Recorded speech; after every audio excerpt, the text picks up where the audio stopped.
Hey, welcome back to S Academy by Sachin Adi. Simple Tech Education. This is the counter application. If we increase the value, it will increase by 1, and if we decrease, it will decrease by 1. And reset is nothing but it will start with 0. Now if we increase step value by 5, it will increase 5 times and reset 0. npx create dash react dash app p3 and wait for the dependency file to be loaded. Now copy app.js files and app.css files and paste it and save it and run npm start. We'll begin line by line explanation of program 3. So now this is the file of app.js.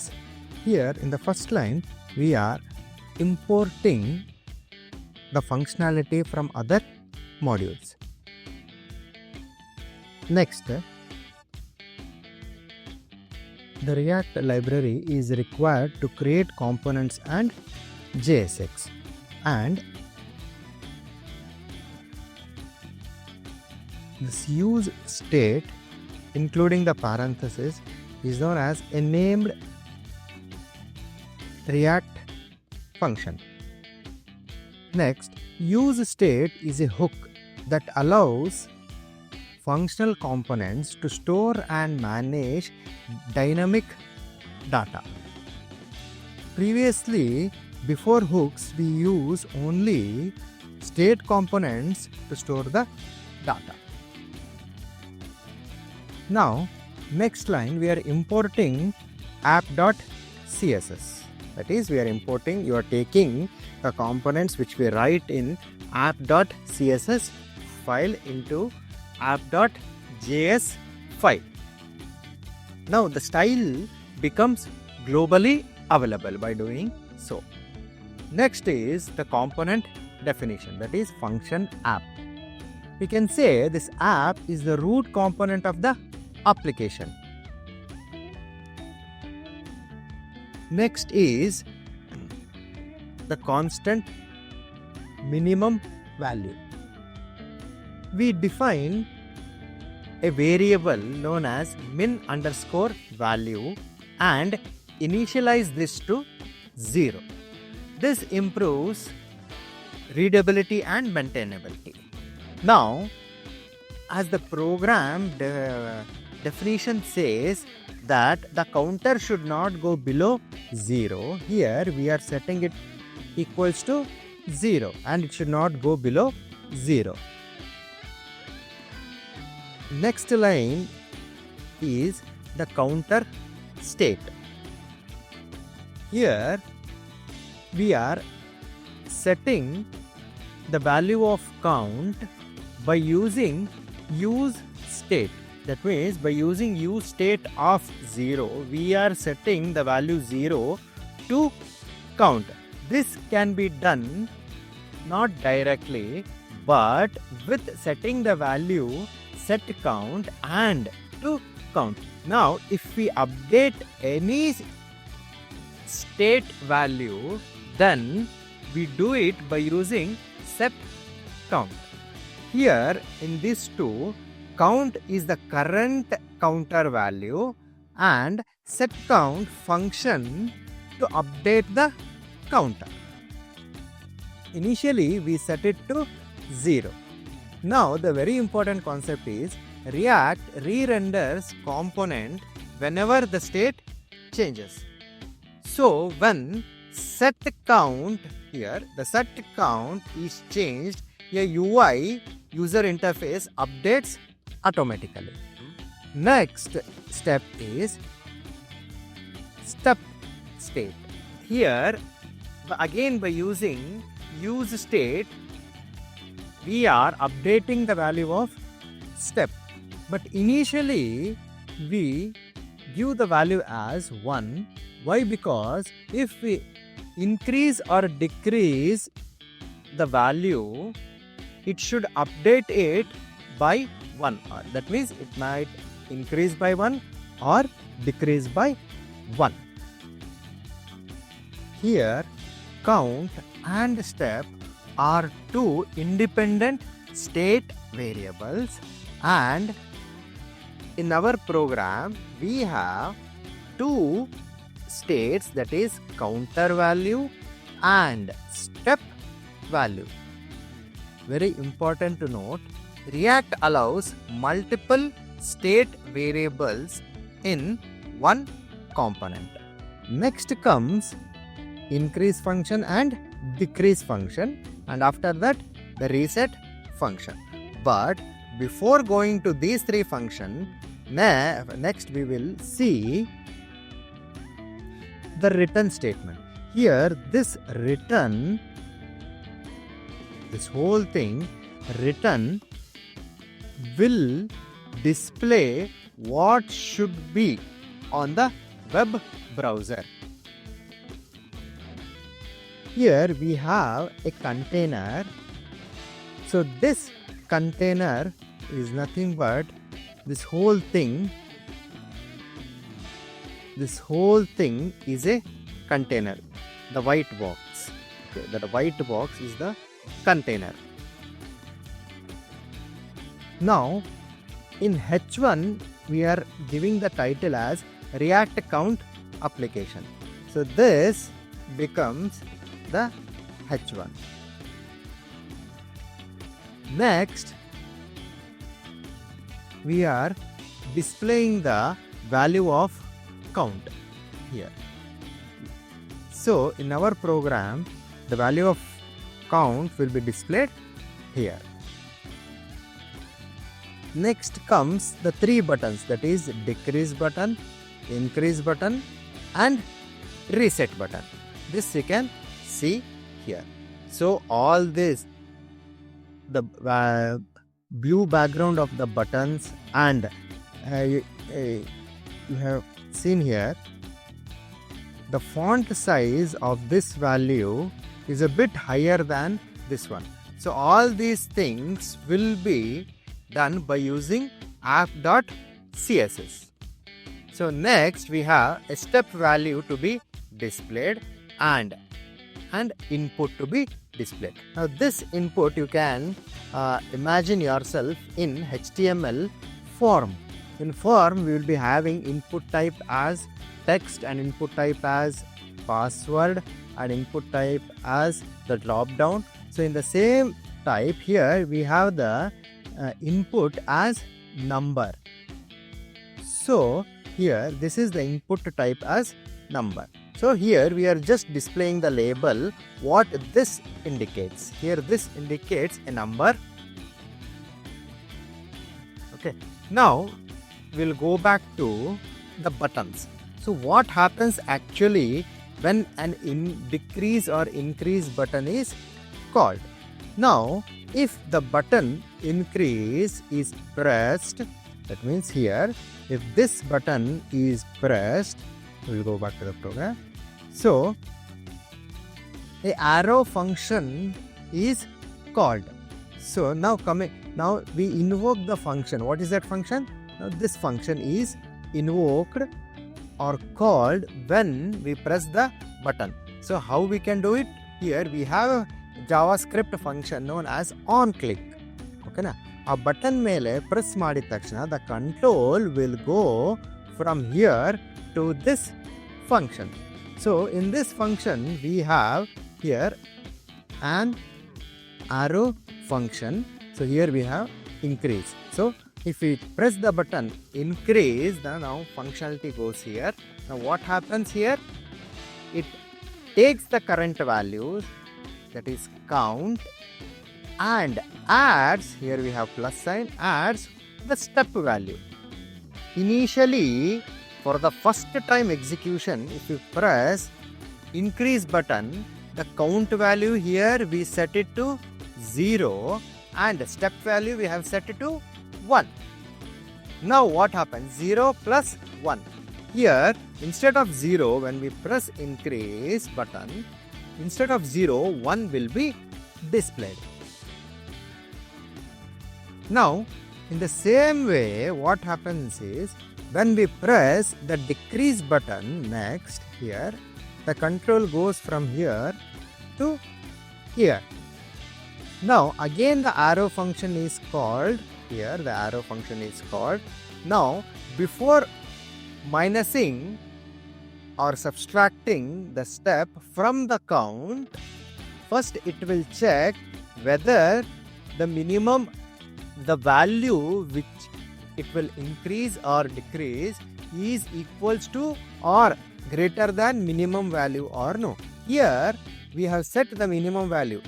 Here we have set the minimum value to 0. That means the counter should not go below 0. If this condition is satisfied, that means if any number is greater than 0, then set count is equals to the current count value and the step. Here the step is 1.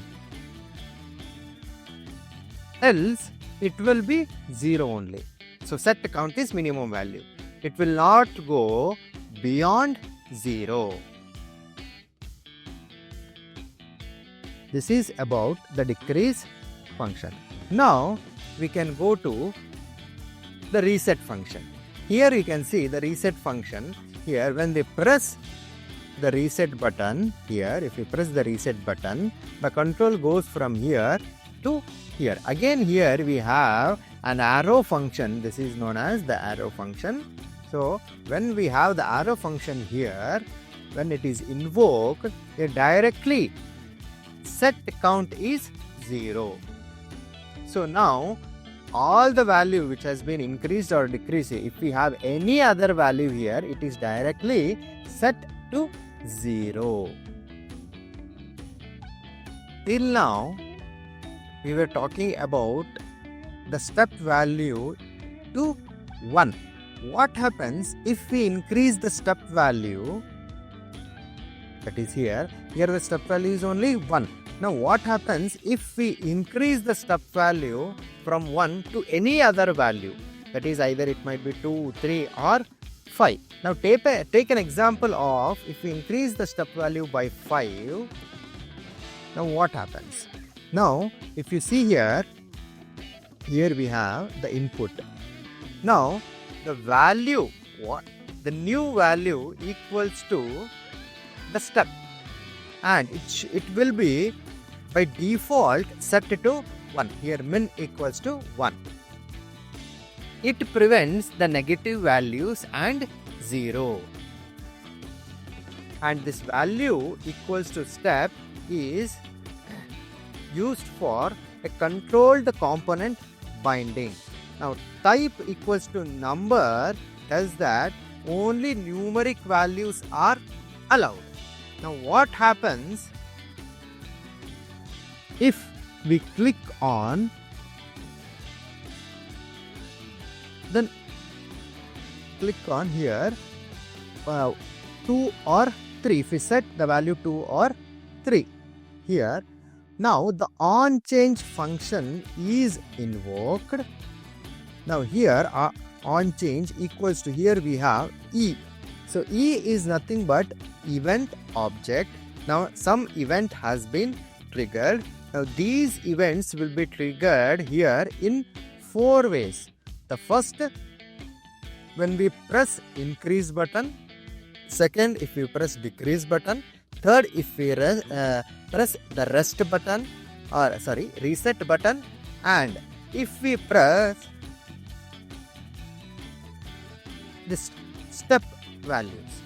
So here in the fourth one, if we press the step value, an on change event will occur and it will take an input value e.target. Any changed value will be taken by here, and next e.target.value is the typed value in the box.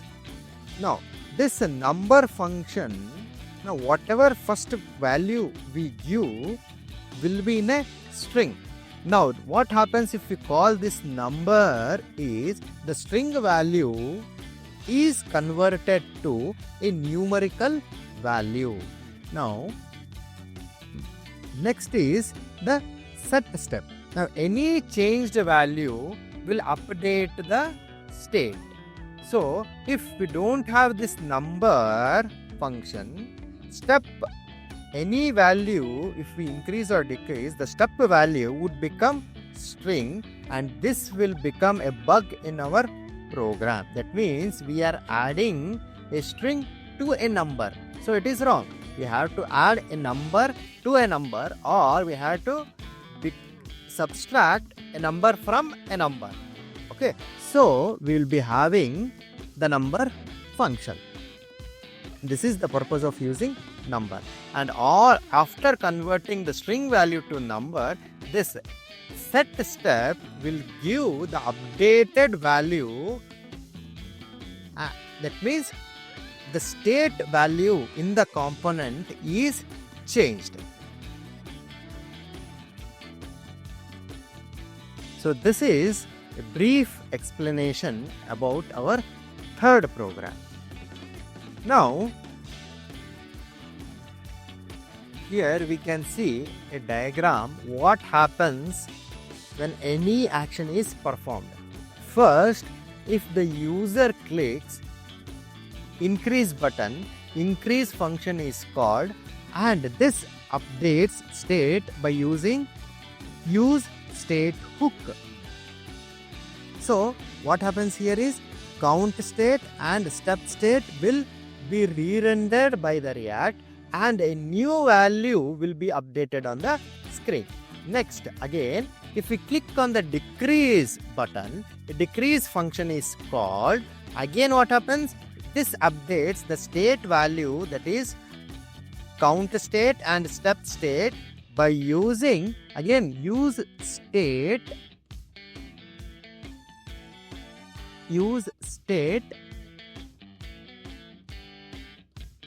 hook.